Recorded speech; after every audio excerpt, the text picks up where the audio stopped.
Welcome one and all to Chips and Grits. Um, Thanks for joining. Thanks for watching. If you watch it later on the various places where this video gets posted. Just a reminder, we're going to try and keep this to about an hour today. We've been going in the club through a lot of issues on burning lately. I almost thought about changing the topics, but Chuck said, no, let's go ahead and wrap it all up and have a chance to chat about all the things we've learned about. So we stayed with a topic about, do you burn or do you texture for embellishment? And what are some of the things that you do accordingly? So that's a topic for the day. And does anybody have anything to get us started off with? Dick, you mentioned you had a bunch of things you want to talk about on the Tuesday, but didn't get a chance to. You want to lead us off? Sure. Uh, yeah, I'll apologize again, especially to Dan for not being there. I had it on my calendar and was all ready to go, and then got feeling under the weather and thought that you all probably wouldn't enjoy my company all that much anyway. Uh, I took a look somewhere uh, on posted pictures of the demo you did and saw the stuff you did. Uh, And I mentioned earlier that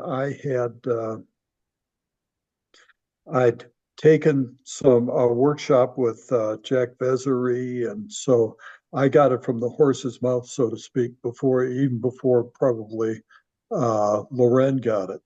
Uh, and I have some pieces that I did with that technique.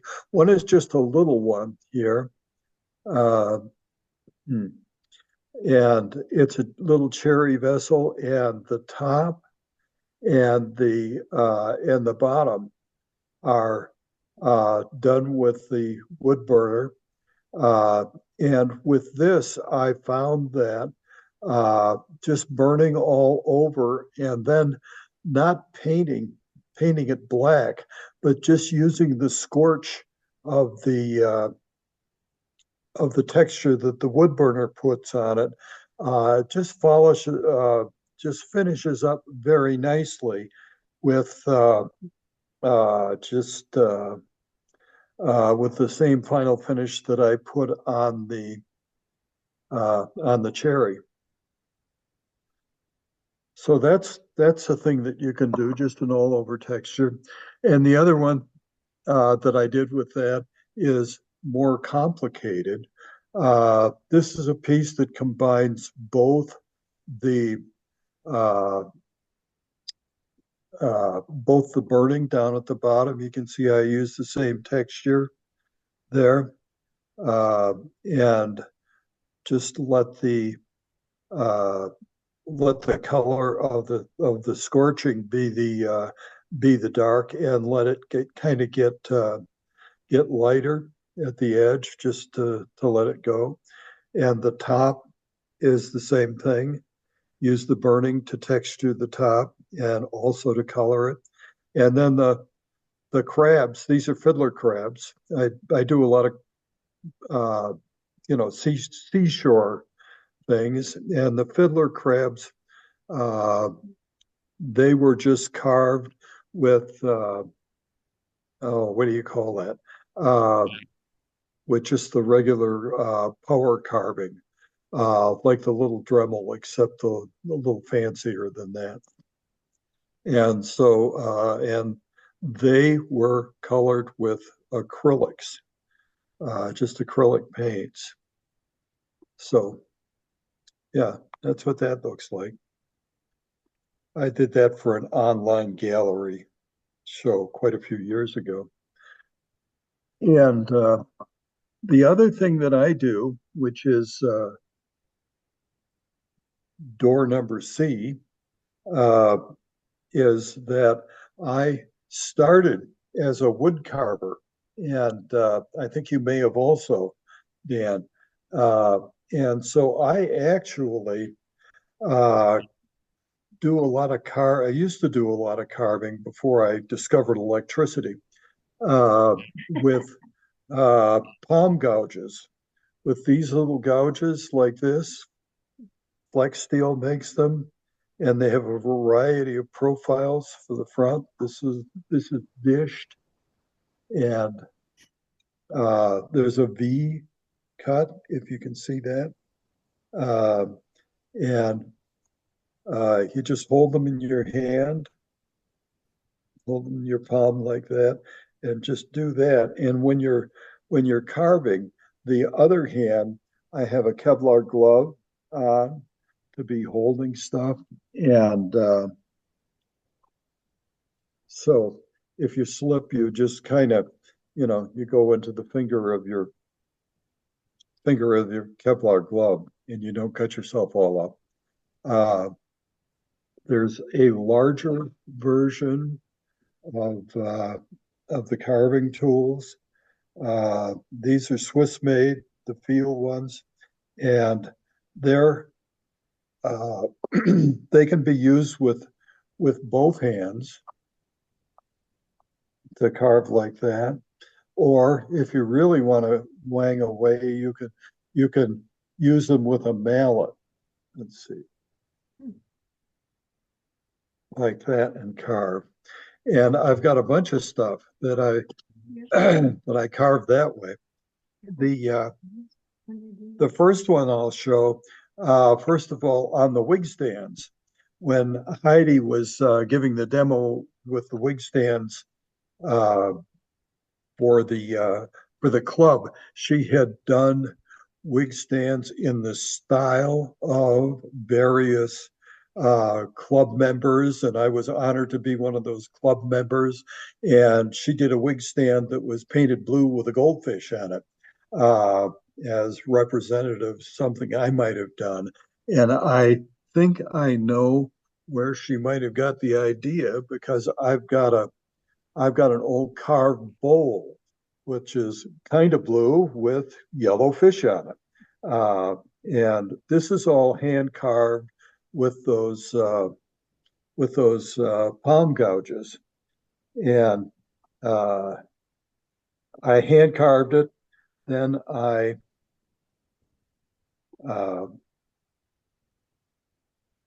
I painted the fish yellow, and so it got to be a goldfish bowl. And time went by, and I decided to make a lid for it. And so, to keep the theme of goldfish going, I made the lid in the with the shapes of my favorite snacks, one of which is goldfish crackers, and the other which is cashews. So it got to be the goldfish bowl, and I did a little finial with a cashew and a goldfish cracker on top of it. So this got to be my goldfish bowl with crackers. And this was done as a the bowl was turned as a project, and in a week-long class. And it started out very green. I hardly ever work on green wood, but this one really moved. And you can take a look at the bottom there, and you can see how oval it went, how it really went oval as it dried. And so that was an interesting effect. And I uh, had to kind of make the top. I didn't actually turn the top around. I kind of cut it out with a bandsaw and then finished it as though it looked like it might have been, but it had to be real oval to fit the size of the bowl. So uh, yeah, so that's one. It's been done a long time, and the wood has got a nice patina on it. And then just to what else have I got here? Hey, Dick, Uh, pardon? Yeah. before you move on, I think the title of that one ought to be Going Nuts with Goldfish. Oh yeah, I like my fish. The Here's one with sunfish, and this one again is this is a bowl that's actually got a heavy rim that's been carved all the way around. And about the time I did this, I was noticing uh, how turners would incorporate voids in the wood in their turning. And so I uh, I just cut shapes where I wanted them in the rim, and I cut them with a heavy duty jeweler's saw to get these rim shapes in there. And if you can see these the fins, the way that they're textured, and the little texture here, not really overwhelmingly done, but a nice and that was done with the palm gouge, the V gouge. Where is it here? Uh, just does those. And uh, this actually too, I do a lot of platters where I take them to the bandsaw after I uh, have them turned as a platter, and I cut the shape out of the rims, which is what I do that. So it's not always just a round platter. It's got a little shape in the rim, and I work it in 3 dimensions, uh, where you can see. What am I pointing at here? Uh, there it is. Uh, the front of the fish is up on the top, and if you turn it around, you'll see it's down underneath the tail on the bottom. So I really do work these in 3 dimensions. Um, Dick, I have a question. So sure. when you were showing that you were using two hands to do some of your carving, my question is, how are you supporting the piece? What are you holding it on uh, so that it doesn't damage the piece while you're doing that? Uh, well, well, I can draw something here. Uh, there's actually a benchtop carving fixture that's easy to make. And it's just made out of plywood, and it's like a shelf. And the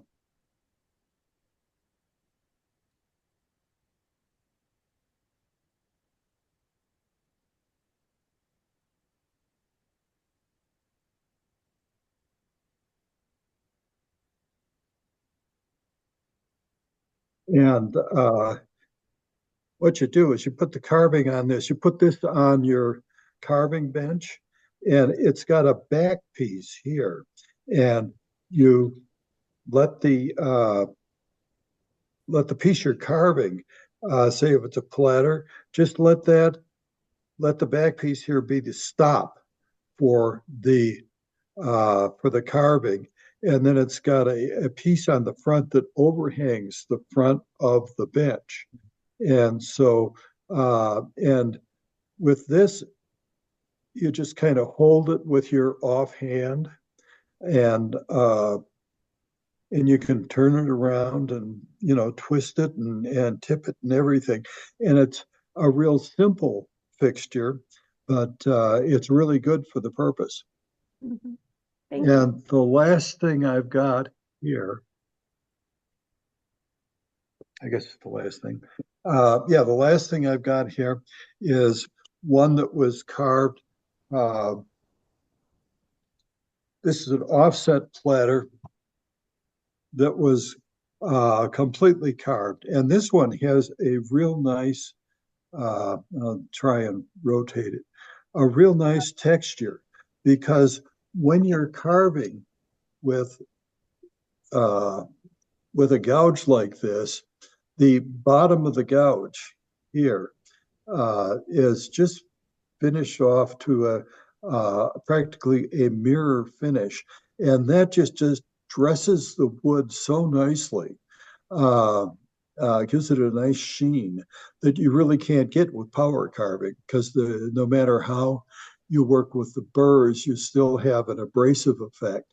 This just kind of smooths out the carving, and you can kind of see how that works. And with the undercuts and stuff like that. This is an ambrosia platter, and I made it out of ambrosia maple. And this is an ambrosia beetle on it. So I kept the theme and kept the maple propellers on it. And this is an offset platter with uh, a nice big rim around the side to decorate. Uh, I did that. We had the guy who taught this uh, is Keith Gottschall, and he demoed for the club back long enough ago so that many of you wouldn't remember him. But anyway, yeah, and you can just use a carving gouge even after you uh, get one that you've power carved. You can just give the final surface a nice effect of being hand carved with those. And that's what I got. Thank you. Thank you very much for sharing it. You by far do excellent work. Thank you, Hey, Bruce. sir. So Kathy asked the question about how do you hold your work down? Um, I don't do any carving yet. Uh, that's partly the reason why I attend is because, I'm still exploring um, if I want to do it and try to learn as much as I can along the way. But I was thinking that maybe I could suggest something here. This is a thing called a stabilizer. Stabilizer. It's a silicone ring that you could put your bowl in that, and it you adjust the bowl. I don't have any bowls here with me right now, but adjust the bowl however you want, and it helps keep it level. So this particular um, stabilizer, it's called. Um, we had a demonstrator from Phoenix. I think it was Ken. Help me out. Was it was Ken, Mary Very something? chic. Very sick.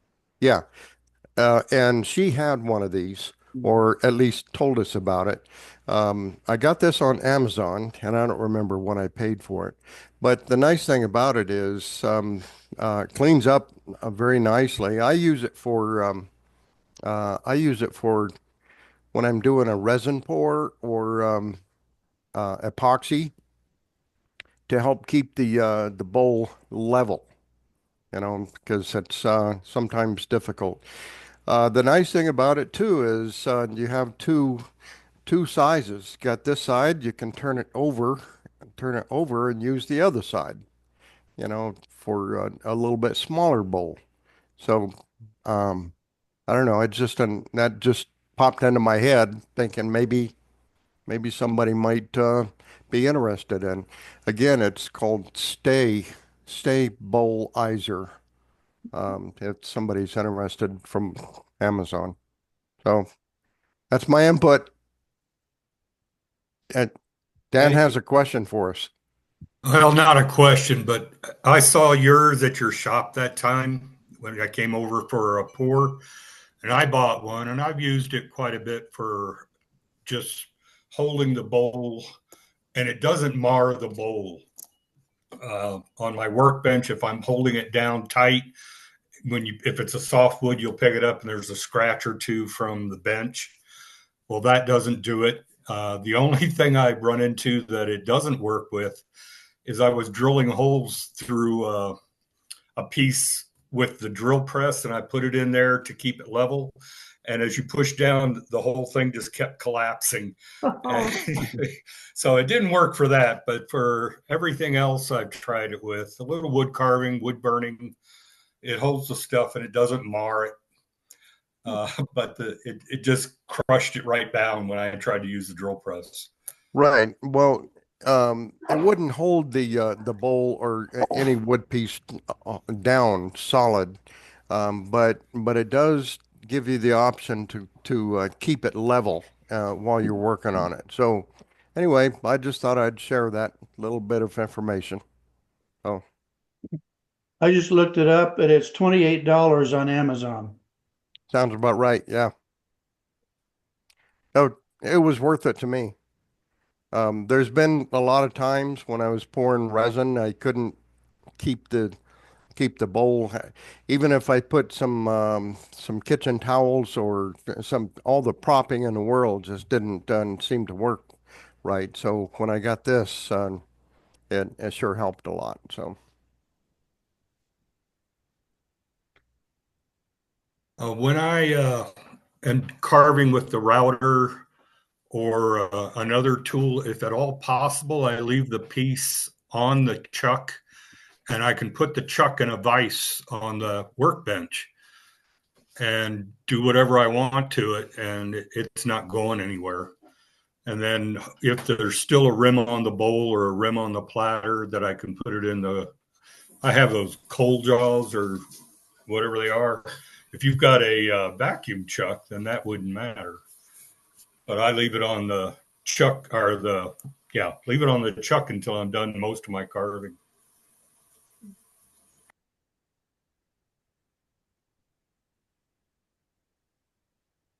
Yeah, and the other thing is I remember when we used to go to Provo tree line. See if I can get this. Yep. There we go. They make a vise that you can bolt to the bench and then screw your piece to it. Now, don't get your hopes up because it's out of stock. And for those of you that are interested, it's a mere $250 for that cute little thing. Brent Bosch makes one too.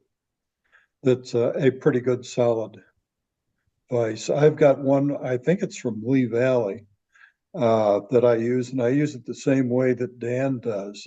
Uh, uh, I just have a way to put the chuck into the vise, and then I can use the vise that rotates around and that to carve, and the bowl is still solidly attached to the vise it was turned in.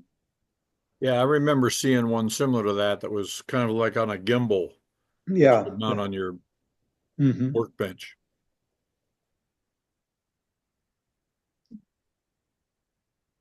Okay, what's next?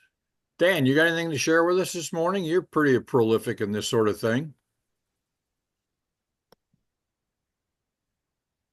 Well, as far as the wood burning goes, I did a demo on Tuesday, and I think every piece I had that had any burning on it was I had it out on a bench so people could see it.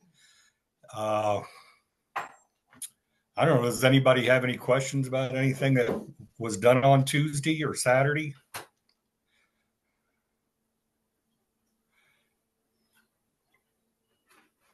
I guess you did a great job, Dan. Mhm. Well, Yeah. Rick came over and had me help him with the basket weave a little bit, but he hasn't been at this last breakfast or today. He's So I don't know. He's at the eye doctor today. So I don't know if he did any more. He was headed down to True Value to replace those screws that I talked about. Yeah,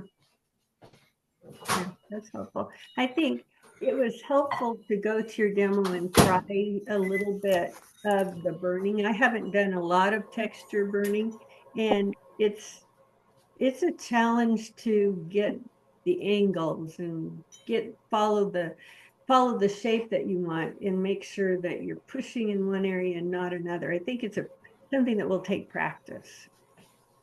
I think the hardest part is taking a nice bowl and deciding to do something to it that's going to alter it. Yeah. Kathy didn't see that piece I took in on Tuesday, but a really nice, pretty wood, but nice bowl, and whip out the saw and start hacking away. And I showed her a picture, Dan. Yeah, I did see a picture of that. I'll have to see it in person sometime. yeah. Yeah, that's the difficult part is when you have something that looks nice, it might need something, but what's going to happen if you mess it up? That's the question. Okay. Good. Oh, I have a question. I'll go get it.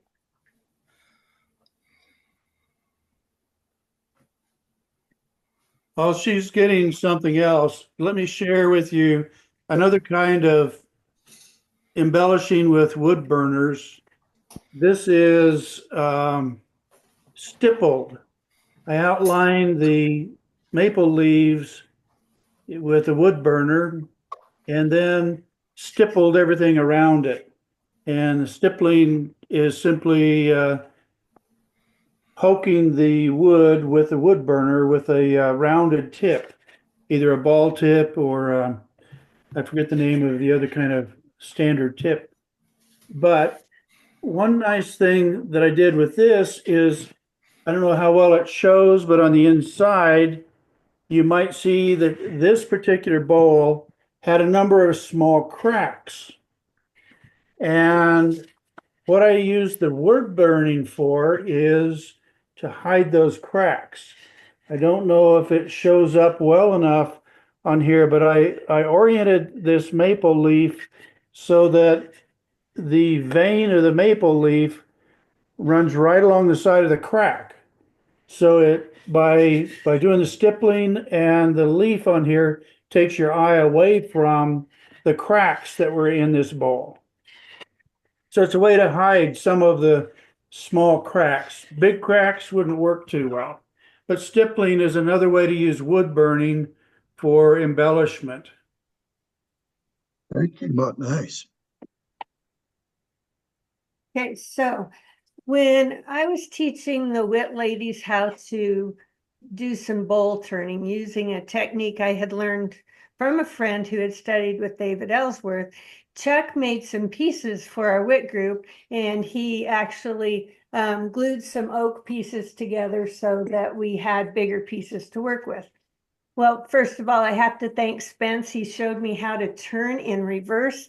And Spence, I did it in here. I finished part of it in reverse. But anyway, I don't know if you can see, but at the bottom of the bowl, there's a big line from the glue mark. And I'm not quite, I can do some things on the outside, but what would I do on the inside to embellish it in a way to cover up that mark and make it part of a design?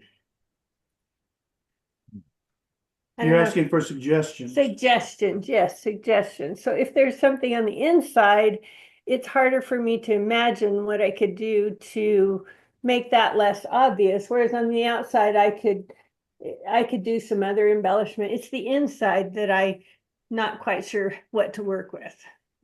So suggestions would be helpful. And it'll stay on the check till I get this done. You're muted, Spence.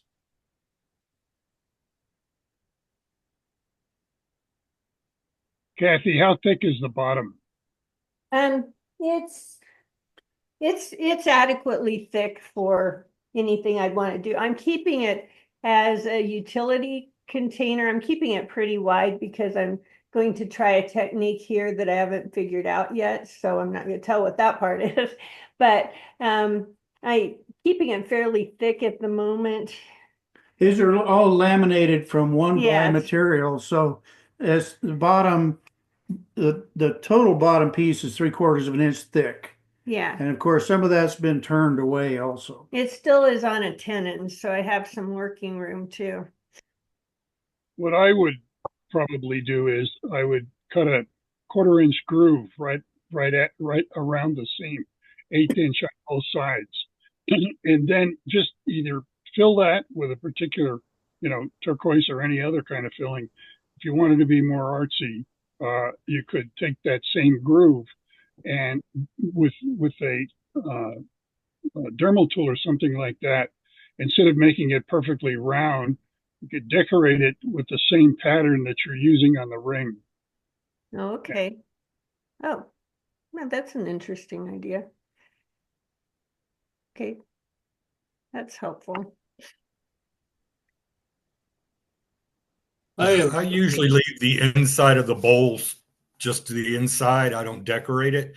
but I did see a video where this guy used the texturing tools, the Elf, the Sorby, and a couple others on the inside of a bowl and then colored it. And Spence does it on the outside all the time. But I thought that I've never tried that. So that might be something I might look into. Okay. I'm open to ideas, so appreciate any of these. I have something a little different if anybody's interested. Sure. In seeing. Jim, can I ask to interrupt here just a minute? Go ahead. Kathy, I have one more possibility. If you wanted to go the route of resin in the bottom of that, I did a bowl last year. It was a rescue. Rick Davis had gone all the way, almost all the way through. It was so thin on the bottom, it wouldn't hold up. But he was going to throw it away, so I rescued it, and I put resin in the bottom of it, and colored it blue, and then put some white swirls into it, because the bottom wasn't going to hold up. I call it the inland sea. Here's a, I don't know if you can see it. Oh, yeah, I But remember that. yeah, you remember that? Yeah, I do. So I kind of made it look like I planned to do that. Yeah, I meant to do that, but it was really a rescue. I didn't. Spence suggested that I put another piece of wood on there and a pedestal or something, and I just thought that inland sea would be kind of a neat idea, and it worked out. I gave it away to a friend, and they absolutely love it. Especially the inland sea idea. So it's another possibility, another option. You can think if you do happen to use the resin. Highly recommend not using a deep cast resin. Use one that's going to cure fairly quickly, because those swirls in the picture, those swirls, I don't know if you can see that, but it looks like you're standing on the um, shoreline looking down into the water, but those will just eventually meld together and make just one color if you use the deep cast. So anyway, Well, that's thanks for all the suggestions. We'll see what I end up with. Thank you. okay. And Jim, sorry to interrupt. I just wanted No to problem. trailer on with what I had there. Well, I was going to show something a little different that I don't know if you can see this or not on there. Mhm. Yes. Yeah. I use a Dremel and I tech with a round burr on it and texture like that. And I have found that when we got a couple craft shows we do over here in the Yavapai Hills every year, and people walk by the table, they all like to grab that and feel that. They ask, how do you do that kind of stuff? Put something like that into it. There's a lot of very interested and seem to like it very well that way. Now I don't do it all of them, but I do take some bowls. And I think it might be the right thing, and it gets smooth. It's real smooth afterwards after you put the finish over it, and it seems to work real well. If you can see it, see the texturing on it. Back up a little bit with it. There you go. Is that better? Yes. Mhm. And it's just something that it seemed like people have really liked. Any of them that I did it to. So, for what it's worth, and it with the Dremel, I have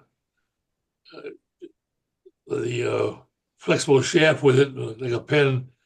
And you got to be careful when you do it, because it has a tendency to want to run a little bit. So it'd be easy to run out of the lines we texture in between.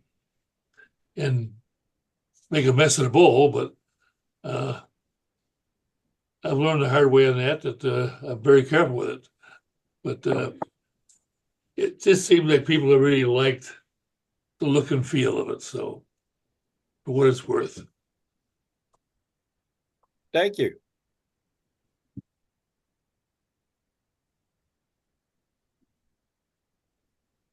What else we got this morning?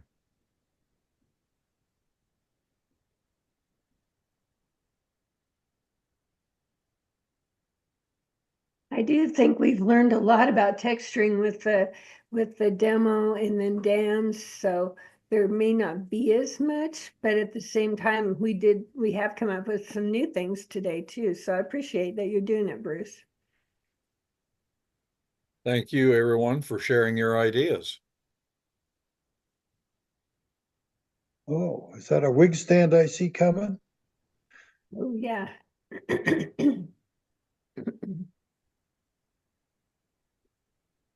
Yeah, this is for Bruce. I noticed your background, and here's a palm tree wig stand that I made. So we're going to Hawaii next or at the end of this month, so I thought I'd do that. And it's a little like the tree that's behind Bruce. Mm-hmm. Aloha.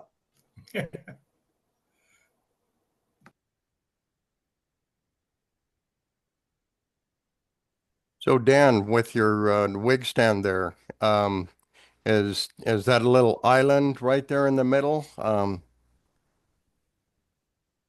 You're muted. Yeah, I'm still debating whether I want to try to put the water around it. I'm kind of leaning towards it. So I'll have to talk to you about what to use a little bit. But Oh, okay.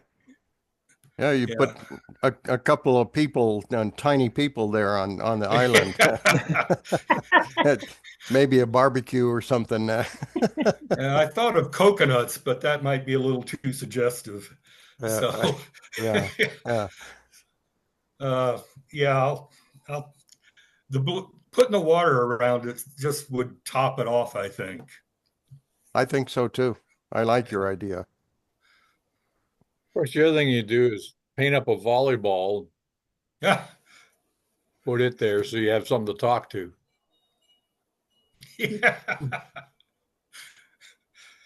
Yeah. Let me share something. I haven't done it yet. Dan has, but I haven't done it yet. But take a look. This is a platter, and it's got a nice grain to it, but it looks really plain. So I know Dan has put some wood burned images in the middle of the platter, and I'm trying to teach myself how to do scenes with wood burning, Oh, with the idea of burning something like this inside of a platter just to embellish the platter. Dan has already done that sort of thing. I'm just trying to follow up and catch up with Dan, although that's going to be hard to do. Yeah. I haven't done any thing that large. I've done animals, squirrels and rabbits and whatnot, and they're real popular, especially the cute little animals, and horses. Horses are real popular. But yeah, I've been looking for a cabin in the woods scene that I want to do. And I think I'm going to have to just make my own. What's that? I said, you shouldn't show you his because then you'll already have it done. No. No. Although I usually just practice on the plate, doing it like he did and then doing it again. I've never done that. just put it on the plate and get it over with.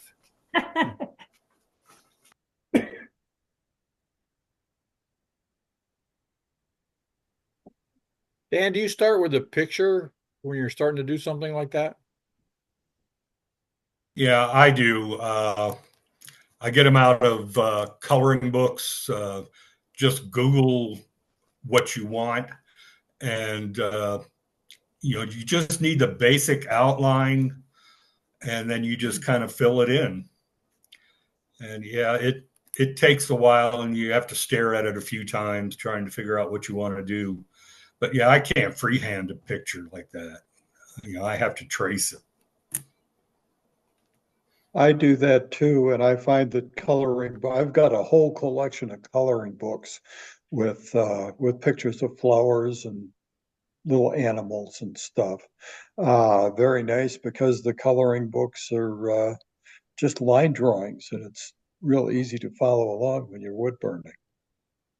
And when you're looking on Google and whatnot you don't want, well, maybe you do, but actual photographs. You want somebody's drawing of this because that'll be more aligned with what you can wood burn. A photograph, it's hard to miss a lot of details when you print it out. Yeah, I think there are programs where you can take a picture and choose to have it become just the line drawing. You can do that, I think, too. But one of the comments that Nicolo made at his demo was that he puts minimal lines on it because he doesn't want the lines to still be there, or the pencil may leave a mark if you don't end up wood burning that part. So how much do you actually put on of your design when you're actually putting it on the piece? I put like with a horse, the curves of the back and the mane flowing in the air. I just do the very outside of that. I might trace the whole head, but the rest I just mark where the eyes are. I mark where the belly runs, where the nostrils are, and then I just kind of wing it. I think we talked about this on Tuesday, but alcohol will take off a lot of pencil marks. And I don't know if Phil mentioned something with alcohol, and I don't remember if it was the soot or the pencil marks. But I try. He was talking about the soot from the other with the 90%. But it also works on pencil marks, the okay. graphite pencil. I couldn't remember which one he talked about, so I tried it on pencil marks, and it's much faster and easier than sanding or using an eraser, and it gets it out of the grain, the pores of the wood. So I learned something, even if it was wrong. Yeah, I use acetone for that too. It cleans it up real nicely. So Dan, is that stencils, or how do you get those pencil marks to transfer to your workpiece? Or you just draw it on there? Well, I have graphite paper, not carbon paper, but graphite paper, which if it's something I can actually tape the pattern to the wood, a lot of times on a bowl, the curve defeats me. Otherwise, I just cut out the outline and pieces and lay it on there and trace it, and then the next piece on and trace it. It's not as hard as it sounds, but a lot of times the curve defeats the flat piece of paper. Mm-hmm. And if you have some artist fixative that you would use for, like, on a charcoal drawing or something, after you get the pattern on the wood in pencil, I will spray it with that fixative just so that I'm not rubbing it off with the side of my hand when I'm going over with the wood burner. That's a helpful suggestion. Thank you. Yeah, that is. So if you put the fixative on and you don't want some of those lines, will it still come off with the acetone or the alcohol if you have extra then, once the fixative's on? I just erase them too. Okay. I have a magic rub eraser that works real good on wood. I buy them by the box full. Magic eraser? Yeah. You mean like Mr. Clean's kind or the little white one, artist kind? The little artist one, the little rectangular artist eraser. I even use that when I have lines that I draw when I'm on a piece that's still on the lathe. I'll just take that and turn the lathe on and erase all the register lines that I've made.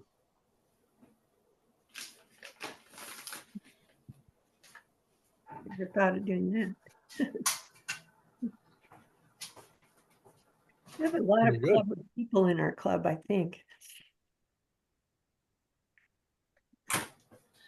What else we got this morning? Dean, you finally got your video working. Yeah, I apologize for the blurriness of it. I've tried 15 different things. When I burn something, I've taken a propane or acetylene torch and I burned the living bejeemies out of it, and up to where it actually will catch fire and burn away and start crackling, and then I'll take wire brush and stuff and clean it all off, try to make it rustic looking, get my floor in the shop all sooty looking. And there are only certain pieces I like to do that with. I did it with a big chunk of a bowl I made out of mesquite, and it didn't have a lot of character in that. What the heck? So I literally set it on fire and then put it out and set it on fire again and put it out. And then I started cleaning it with a wire brush and my drill and so forth. And then I put some water on it just to see what it looked like. And it turned a real pretty reddish color. I thought, wow, okay. It's still in the shop. I don't like it, but it was an experiment. And then I took a piece of old growth fir that was given to me, and it was real big. This is it here, and I'm sorry that it's not real clear, but I dyed the piece first, and with about 4 different colors of dye. And then I thought, now that looks like ugly, so now let's set it on fire. And I left the top looking like it's real jagged. It's only about 2.5 inches tall. I have another piece of the same wood that actually it's much bigger, and I'm going to do the same thing with, because I like the effect that it came out with. And then I sprayed it with some lacquer, not knowing what it would do. And actually all it did was, and I apologize for the glare off my forehead up there, Rick, but not much I can do on it. But the lacquer only stayed on the what I call the summer growth ring, and did not go down. And so I don't know, it just gave a very unique, different effect on it. It was a fun little project to play with. I have tried my burner like Dan has, and some of the others of you that do real good with the little wire burner. And after I'm all done, it kind of looks like my 7-year-old cart or burning that he did on his piece of wood I let him have, where he just kind of let the burner stay there and catch on fire. So I haven't figured out how not to catch the wood on fire and actually make it look good with that yet. So I may never get there like some of the other professionals in the industry, but it's fun to play with it.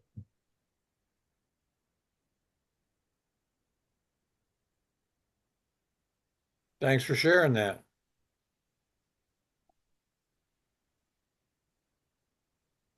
Rick, thanks for joining us.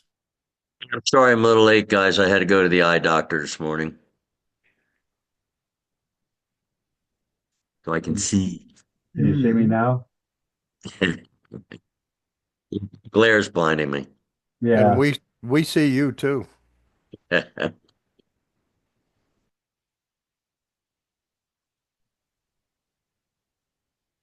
Okay. Anything else to share this morning or ask about?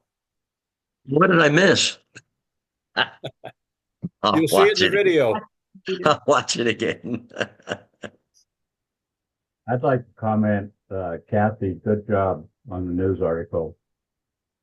Well, thank you. A couple of students brought in the newspaper yesterday, and I just think it was real great for the club and for your section of the club, and very appreciative. Good job, Ken, and the guy that hooked you up. I don't see him with the hospital. I don't see him on here today, but it's a club event, and it takes all of us to do it and make it look good. So, nice job.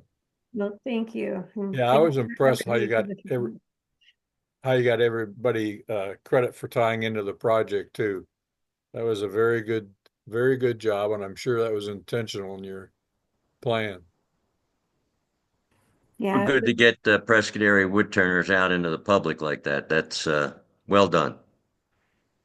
yeah, front page, and the wood turning is a big thing. So we're getting more publicity, but having a partnership. Kate and I especially wanted the partnership to be evident between the club, the WIT members, the hospital, and the college. So it looks like a community project that way, and we intentionally put it in that way. And I think that will maybe get more people interested in wood turning. We're going to submit that to AAW. You should. Well, Absolutely, you should. yeah, Send it to Betty. I'm not sure what that process is, so I'll have to figure that out. Josh Friend Josh, is who? the guy. Friend, like be my friend. Oh, I think he is still the editor. Yes. Yeah. oh, okay. I don't know, would I have to have permission from the Courier to do that since it's their article? If it's out in public, it's good to go. It'd be good to touch base with the Courier Yeah. first. And the second photo was one that was taken at our club anyway. No, those were all the photos in the newspaper were taken by the hospital photographer. Although he is credited in the article, but no, Kate brought in a special photographer for that one. I thought you had taken that one No, at the he club. did that at their office. The one with the bobcat in the background. The bobcat? I I didn't notice the bobcat. I'll have to look again. But no, those were all ones that were arranged by the photographer that day when we delivered the wig stand. So I'll look into the AAW portion of it, and I'll touch bases with the reporter who did the article and see what her suggestion is about that. I did send an article into the WIT newsletter about what we had done, so that will probably be in the WIT publication, but not necessarily the whole AAW. So I'll look into it. Very good. I Anything have else this morning? I have a question for Rick. Earlier in our session here, Dan said that you came over to his workshop and we're working on something. I can't remember what it was. And I was wondering if there's any follow-up with what you did. I have a very good capability of burning wood. It looks like hell when I'm done, but I burned it. I'm trying to learn how to use the different tips, and I have a couple books that I've gotten, and it's not as easy as it looks. Well, Dan and Dick make it look easy, I guess, but I have not attempted anything. The only thing I use my Burnmaster for so far is to sign my name on the bottom of bowls. But I would like to make better use of that Burnmaster someday. But from what I've seen, it's going to take lots and lots of practice. That's the First key. tip that first tip that they give you is the burning tip. When you first put it down, you get a blob, and they say that the way to to avoid that is to make the tip like an airplane coming in for a landing, hit the wood, and then the same thing with takeoff. You lift it up gradually, and that does get rid of the blob at the end, but um, it's in between the blob and the end is where all the nonsense gets involved. Yeah. You know, one guy who does a lot of wood burning is Phil Brown. He wasn't on this morning, but he's also a good resource to ask about wood burning if you need help with something. He makes Looks like those nice handles. What? Phil makes those nice handles. I don't know if he brought them over to your shop, Dan, to show them off, but he does his handmade wooden handles so they don't get so hot all the time. Yeah, he brought a couple over and we talked about that. I think we had like 4 different brands of wood burner that people brought over. And it was nice to be able to compare everything and see which one people like and which one they don't. Uh, I don't burn long enough at a time that the handle getting hot is a problem. I can't sit still that long. So those Burn-Master handles are really they're pretty good. I've been working with that burner, and they don't get real uncomfortably hot. Yeah. Well, I've got an appointment. I've got to leave. It's been a real pleasure again. See you again next month. Yep, we're about to Take care, sign off Joe. anyhow, so thanks everybody for joining, and we'll see you next time.